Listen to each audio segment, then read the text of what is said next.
The Way of Peace by James Allen. Chapter 1. The Power of Meditation. Spiritual meditation is the pathway to divinity. It is the mystic ladder which reaches from earth to heaven, from error to truth, from pain to peace. Every saint has climbed it, every sinner must sooner or later come to it, and every weary pilgrim that turns his back upon self and the world, and sets his face resolutely toward the Father's home, must plant his feet upon its golden rounds. Without its aid you cannot grow into the divine state, the divine likeness, the divine peace, and the fadeless glories and unpolluting joys of truth will remain hidden from you. Meditation is the intense dwelling, in thought, upon an idea or theme, with the object of thoroughly comprehending it.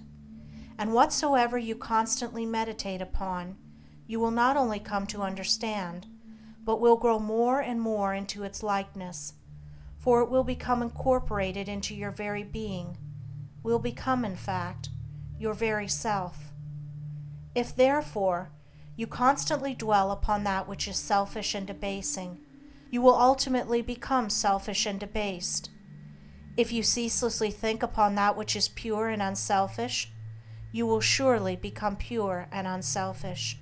Tell me what that is upon which you most frequently and intensely think, that to which, in your silent hours, your soul most naturally turns, and I will tell you to what place of pain or peace you are traveling, and whether you are growing into the likeness of the divine or the bestial. There is an unavoidable tendency to become literally the embodiment of that quality upon which one most constantly thinks. Let, therefore, the object of your meditation be above and not below, so that every time you revert to it in thought, you will be lifted up. Let it be pure and unmixed with any selfish element. So shall your heart become purified and drawn nearer to truth, and not defiled and dragged more hopelessly into error. Meditation, in the spiritual sense in which I am now using it, is the secret of all growth in spiritual life and knowledge. Every prophet, sage, and savior became such by the power of meditation. Buddha meditated upon the truth until he could say, "I am the truth." Jesus brooded upon the divine immanence until at last he could declare, "I and my Father are one." Meditation centered upon divine realities is the very essence and soul of prayer. It is the silent reaching of the soul toward the eternal. Mere petitionary prayer without meditation is a body without a soul, and is powerless to lift the mind and heart above sin and affliction. If you are daily praying for wisdom, for peace, for loftier purity and a fuller realization of truth, and that for which you pray is still far from you, it means that you are praying for one thing while living out in thought and act another.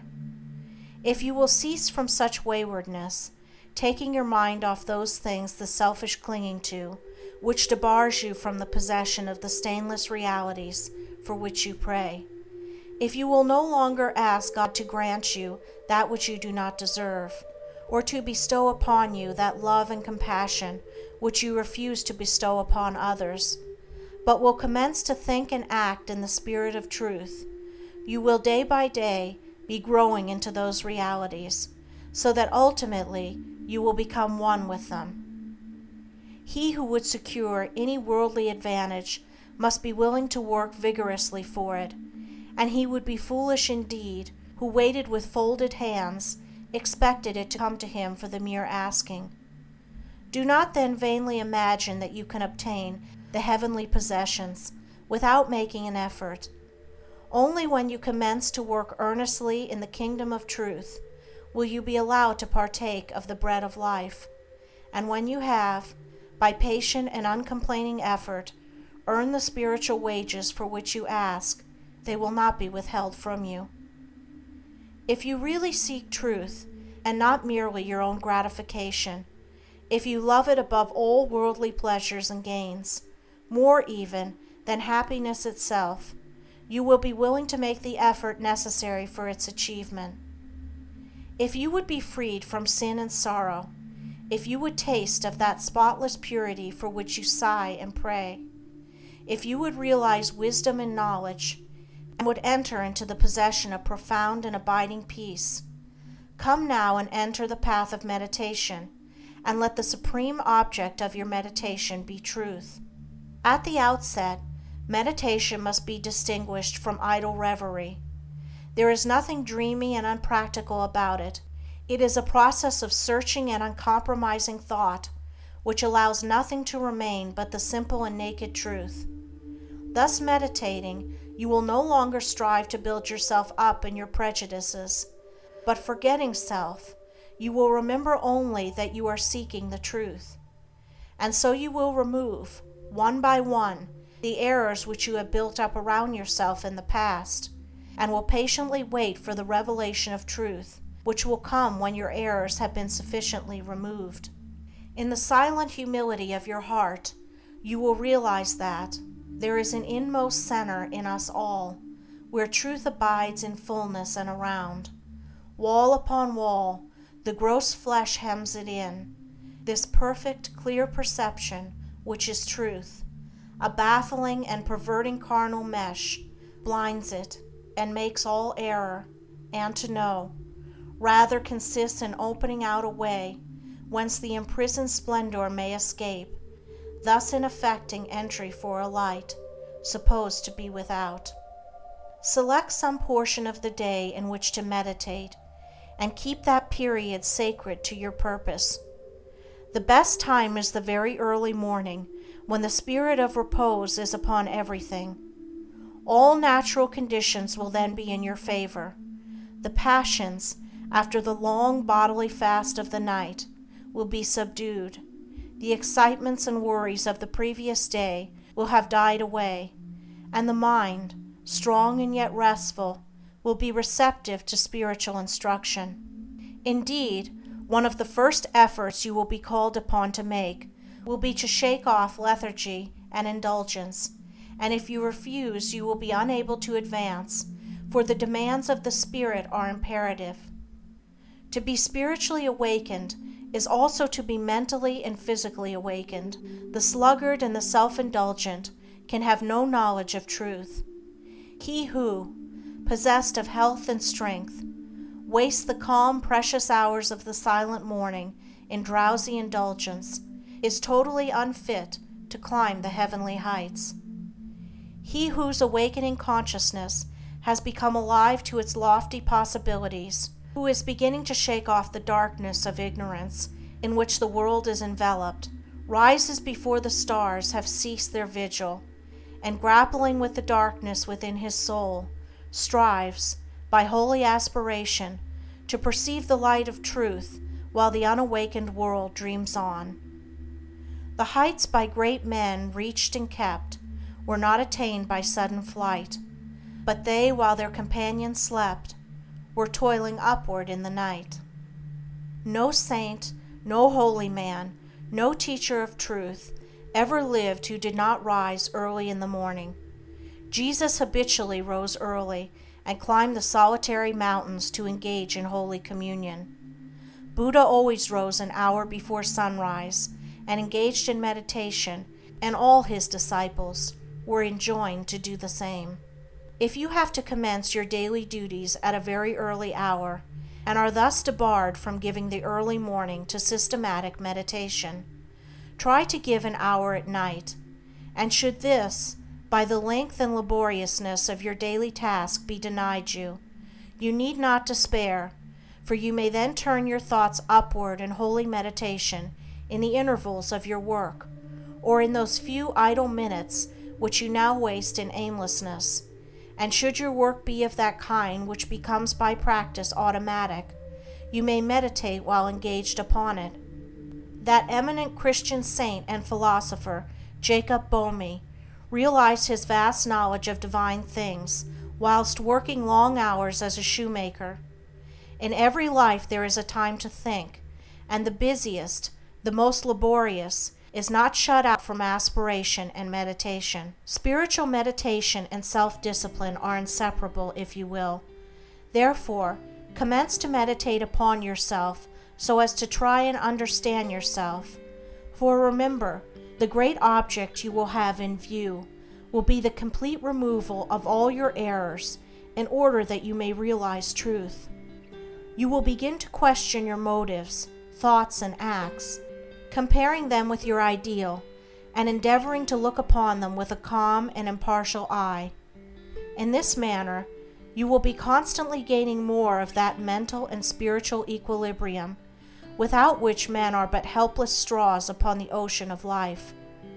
If you are given to hatred or anger, you will meditate upon gentleness and forgiveness, so as to become acutely alive to a sense of your harsh and foolish conduct. You will then begin to dwell in thoughts of love, of gentleness, of abounding forgiveness, and as you overcome the lower by the higher, there will gradually, silently steal into your heart a knowledge of the divine law of love, with an understanding of its bearing upon all the intricacies of life and conduct. And in applying this knowledge to your every thought, word, and act, you will grow more and more gentle, more and more loving, more and more divine. And thus with every error, every selfish desire, every human weakness, by the power of meditation is it overcome, and as each sin, each error is thrust out, a fuller and clearer measure of the light of truth illuminates the pilgrim's soul. Thus meditating, you will be ceaselessly fortifying yourself against your only real enemy, your selfish, perishable self, and will be establishing yourself more and more firmly in the divine and imperishable self that is inseparable from truth. The direct outcome of your meditations will be a calm spiritual strength, which will be your stay and resting place in the struggle of life. Great is the overcoming power of holy thought, and the strength and knowledge gained in the hour of silent meditation will enrich the soul with saving remembrance in the hour of strife, of sorrow, or of temptation. As, by the power of meditation, you grow in wisdom, you will relinquish more and more your selfish desires, which are fickle, impermanent, and productive of sorrow and pain, and will take your stand, with increasing steadfastness and trust, upon unchangeable principles, and will realize heavenly rest.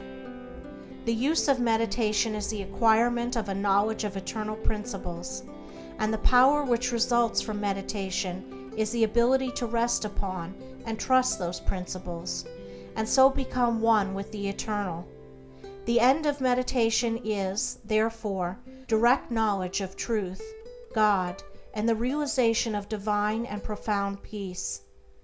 Let your meditations take their rise from the ethical ground which you now occupy. Remember that you are to grow into truth by steady perseverance. If you are an orthodox Christian, meditate ceaselessly upon the spotless purity and divine excellence of the character of Jesus, and apply his every precept to your inner life and outward conduct, so as to approximate more and more toward his perfection.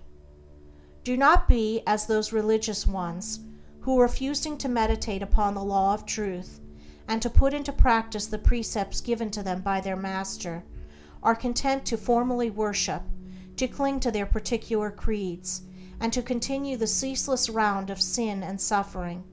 Strive to rise, by the power of meditation, above all selfish clinging to partial gods or party creeds, above dead formalities and lifeless ignorance.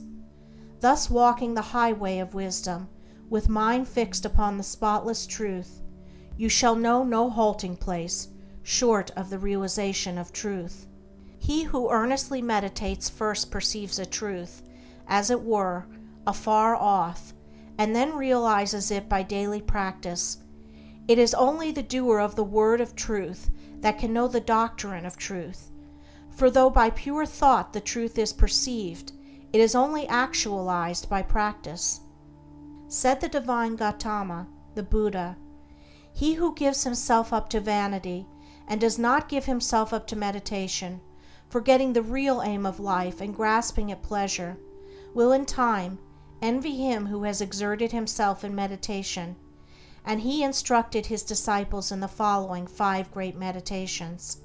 The first meditation is the meditation of love, in which you so adjust your heart that you long for the weal and welfare of all beings, including the happiness of your enemies. The second meditation is the meditation of pity, in which you think of all beings in distress, vividly representing in your imagination their sorrows and anxieties, so as to arouse a deep compassion for them in your soul. The third meditation is the meditation of joy, in which you think of the prosperity of others and rejoice with their rejoicings. The fourth meditation is the meditation of impurity, in which you consider the evil consequences of corruption, the effects of sin and diseases, how trivial often the pleasure of the moment, and how fatal its consequences.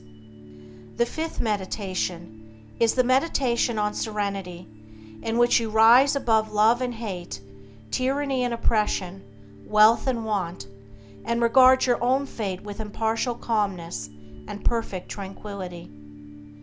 By engaging in these meditations, the disciples of the Buddha arrived at a knowledge of the truth.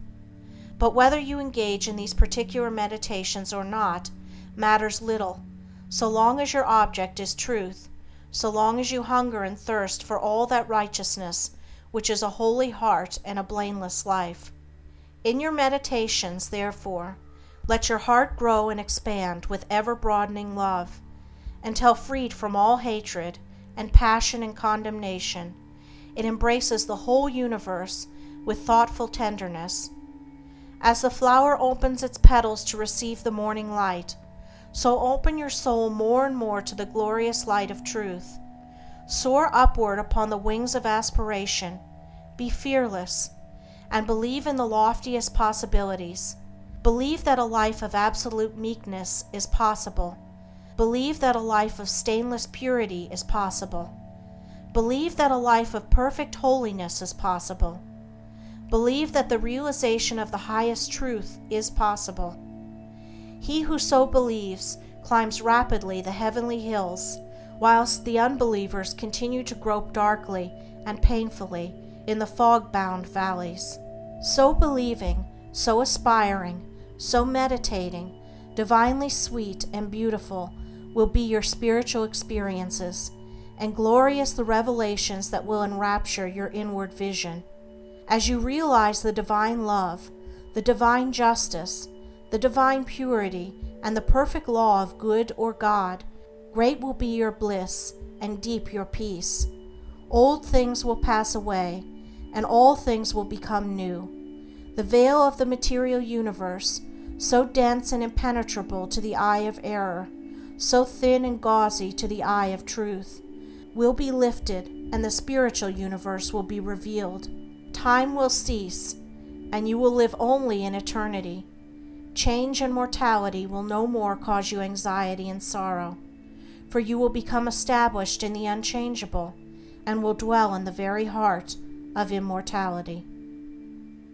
Star of Wisdom, star that of the birth of Vishnu, birth of Krishna, Buddha, Jesus, told the wise ones, heavenward looking, waiting, watching for thy gleaming, in the darkness of the night time, in the starless gloom of midnight, shining herald of the coming, of the kingdom of the righteous, teller of the mystic story, of the lowly birth of Godhead, in the stable of the passions, in the manger of the mind-soul, silent singer of the secret, of compassion deep and holy, to the heart with sorrow burdened, to the soul with waiting weary, star of all-surpassing brightness, thou again dost deck the midnight, thou again dost cheer the wise ones, watching in the creedal darkness, weary of the endless battle with the grinding blades of error,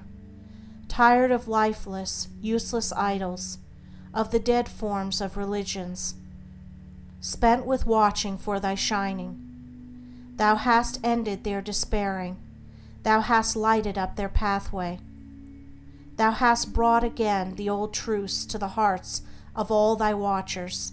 To the souls of them that love thee, thou dost speak of joy and gladness, of the peace that comes of sorrow. Blessed are they that can see thee, weary wanderers in the night time.